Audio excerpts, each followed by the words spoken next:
আসসালামু আলাইকুম, welcome to my blog lifestyle blog by Waheeda.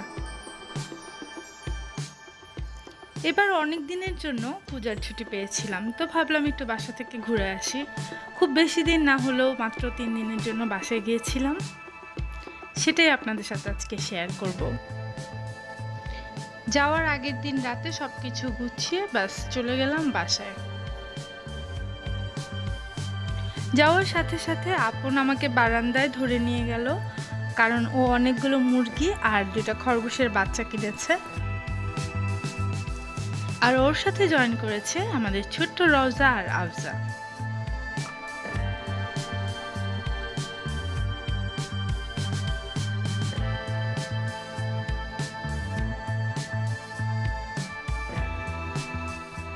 মুরগির বাচ্চা আর খরগোশ দেখানোর পর ওরা যার যার কাজে খুব বিজি হয়ে গেল।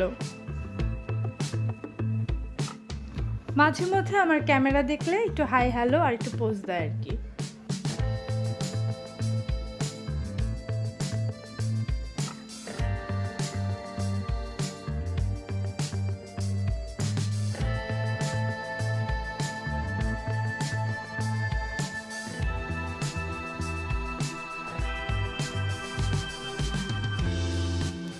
নেক্সট ডেতে আম্মু আমার ফেভারিট কাঞ্জি জাউ আর শুটকির ভর্তা করেছিল। আমি আর আব্বু অনেক মজা করে সকালে ব্রেকফাস্ট করছিলাম। আমার মতন এমন কাঞ্জি লাভার কে আছেন অবশ্যই কমেন্ট বক্সে জানাবেন। আজকে ডিসাইড হয়েছে যে ছাদে বিরিয়ানি রান্না হবে, তাই মাংসগুলোকে আগেই মেখে রেখে দিয়েছি।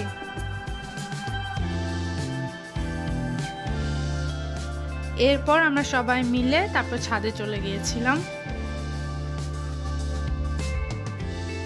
আপন অনেক বড় একটা হাঁড়ি নিয়ে যাচ্ছিল।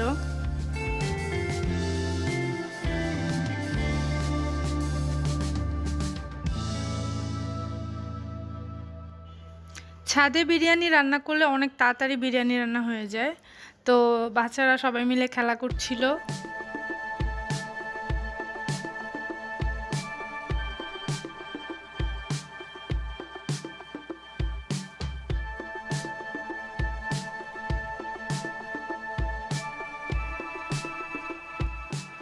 আমরাও ছাদে কিছুক্ষণ টাইম স্পেন্ড করছিলাম, ভালোই লাগছিল।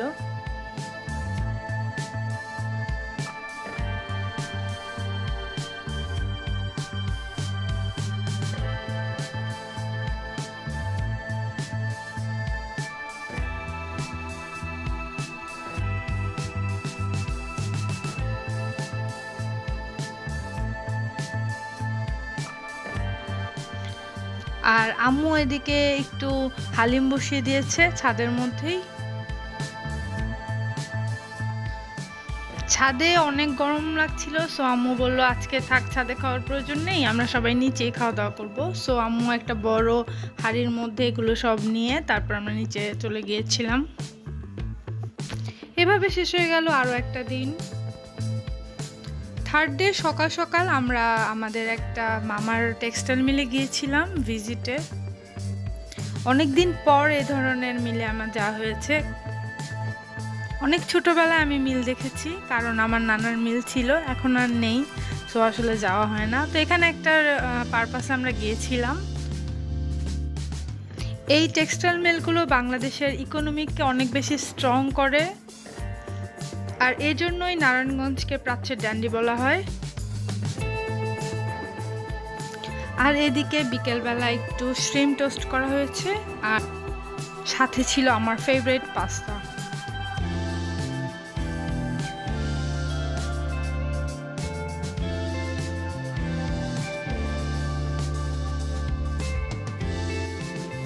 খাওয়া দাওয়া শেষে আফজা এসে দেখি গান গাচ্ছে, তাই বললাম আমাকে একটু শোনাও, তো শোনালো।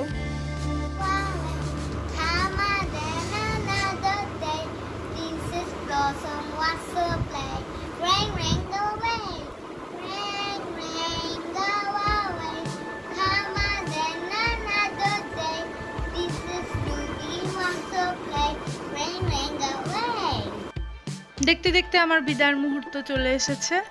তো আমাকে আমার বোন, আমার ভাই ওরা সবাই মিলে গাছের যত সবজি পাতা যা কিছু আছে সব কিছু দিচ্ছে রেডি করে।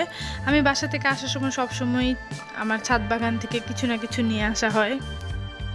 এবার আমার একটু ডিফারেন্ট প্ল্যান ছিল, লাইক আমি এখানে যেহেতু নতুন বাসায় এসেছি, তো এখানকার যে বারান্দা আছে আমার একটা প্ল্যানিং ছিল যে এখানে এসে আমি কিছু নতুন চারা লাগাবো।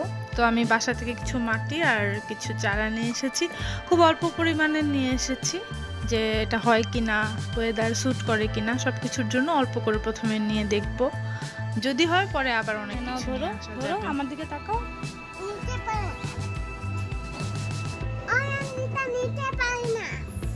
দেখছি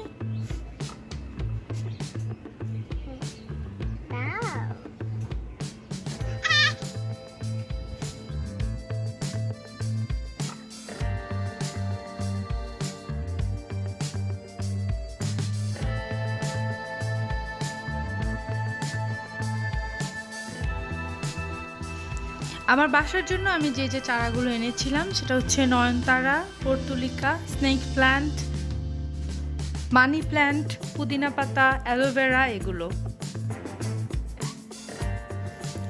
আমার ভিডিওটা খুব বেশি রওজা এনজয় করছিল, এখন একটু বড় হচ্ছে, সো অনেক বেশি কিউরিওসিটি ওর ভিতরে যে ভিডিও করছি, এখন একটু সেজে গুজে থাকে এই আর কি। ফুলের কাছে গিয়ে গিয়ে ফুলের সামনে গিয়ে তারপর ছবি তুলছে, আমার দেখেও খুব ভালো লাগছিল।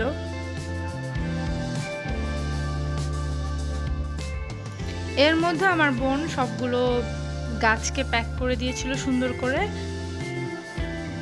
রওনা দেওয়ার সময় দেখলাম যে নারায়ণগঞ্জে প্রচুর পরিমাণের বৃষ্টি ছিল, মানে এত বৃষ্টি যেটাকে ঝড়ো হাওয়া সহ বৃষ্টি বলে, সেরকম বৃষ্টি ছিল। যাই হোক আলহামদুলিল্লাহ খুব তাড়াতাড়ি গাড়ি পেয়ে গিয়েছি, আসতেও খুব একটা প্রবলেম হয়নি আমার।